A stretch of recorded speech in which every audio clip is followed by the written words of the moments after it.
This is called Tower 17. The reason it's 17, it was the 17th one built. And the reason it was built in the first place is the Railroad Commission in about 1900 mandated that if two competing railroads, like the Southern Pacific and the Santa Fe, crossed one another, what they call at grade, which means right across one another, they had to build one of these interlocking towers to protect that crossing. And they had to man it 24/7 all the time.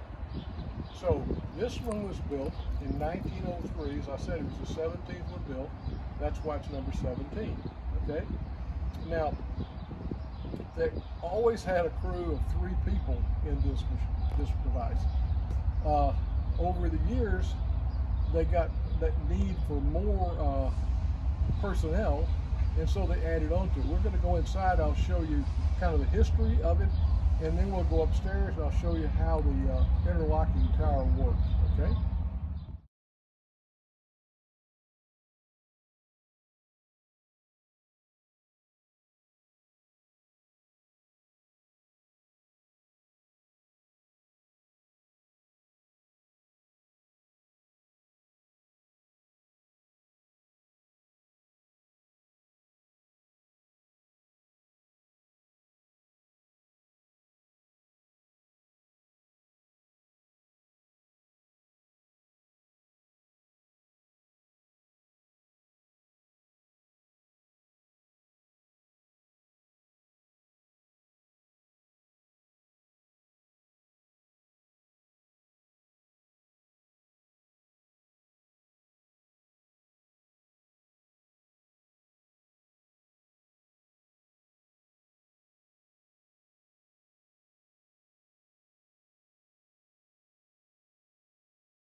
as I was mentioning downstairs, this part of the structure is 100% the way it was when it was retired.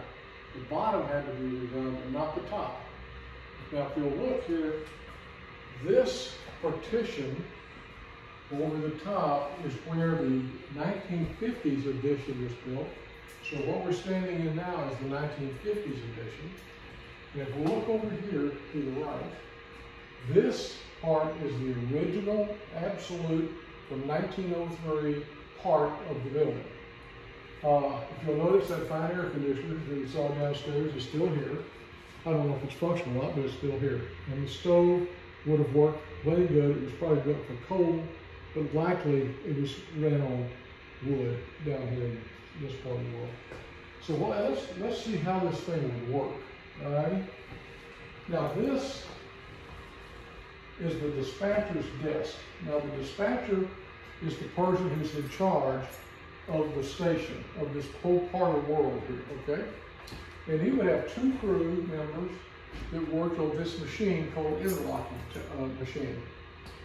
The reason there were two, so that if they got an order to say, okay, we need to set a particular path, they would know which levers to pull.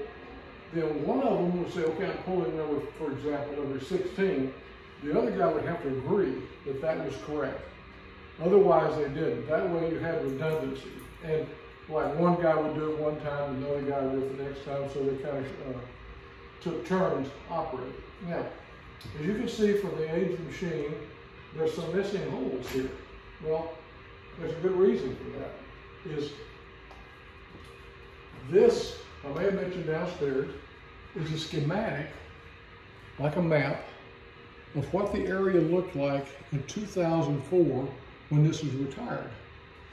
Now, as I tell people, if they can look outside on the tracks on the far side, there's been an addition of tracks that are not shown in the schematic.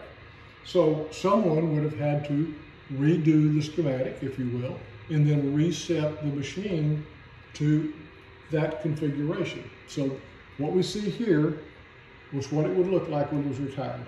Okay? And here's how it functions. They had these distant warning lights like an F, C, E, D, A, L, okay, that said, okay, that's where trains would be coming from to go through this cross-section, this crossing. So if you look at this, that was the Southern Pacific, and this was the Santa Fe. So now this is the Union Pacific, and this little area here, the Kansas City Southern bought from the Southern Pacific. So K is KCS territory. And this is Santa Fe, now BNSF. And if you will look, you'll notice that they could connect one another so that they could have a train, say, coming from Houston and want to go to Sealy, that he has a chance of doing it right there. And it could be either a UP or, believe it or not, an BNSF train. So here's the way it works. The dispatcher, as I mentioned, is in charge.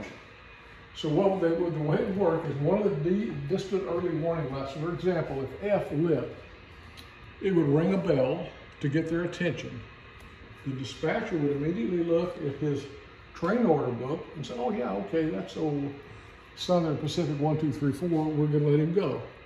So they're gonna let him go from H toward D, which is right through the path of this area, going toward Houston. So in order to do that, they knew what they were doing, but we had this cheat sheet up on the wall here that says if you want to go from H to D, then you have a set of levers to pull. The first thing you would do is you pull lever number 8, and if I have kids here, I'd get volunteers to help me. So you squeeze it and pull 8. Now what it did is it set the signals on the Santa Fe, now would be an SF, to stay at stop. In those days, there were those semaphore signals, so that meant stop, approach, and go. So they would all be locked at stop, here, here, and here, okay? The next task was to pull number 2.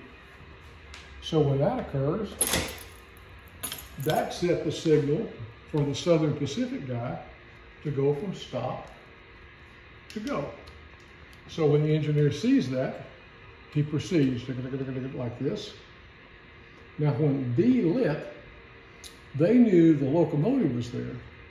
When D went out, they know the caboose or whatever was passed, so they were clear. So then they could reset the machine. To do that, there we go. And so I'm going to push 2. Okay, push 2. What that did is it set signal here back to stop. Okay. Then they would say push 8, push 8. And then that would set the machine, what we call back into neutral. So it's ready for the next train. Now, for example, if the next train was a Santa Fe train coming from here, and then to take the siding, you see, it would be C to L. And we have that one as well. So we can see what would happen there, okay?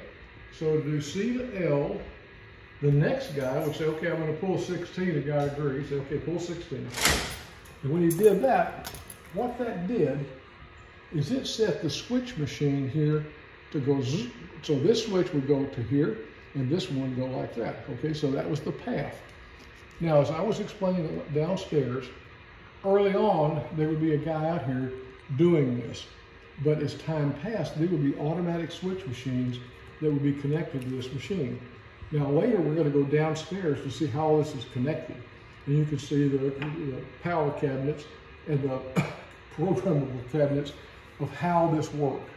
So he set the switch. That would be the 16 lever, okay? Now, if you pull number 11,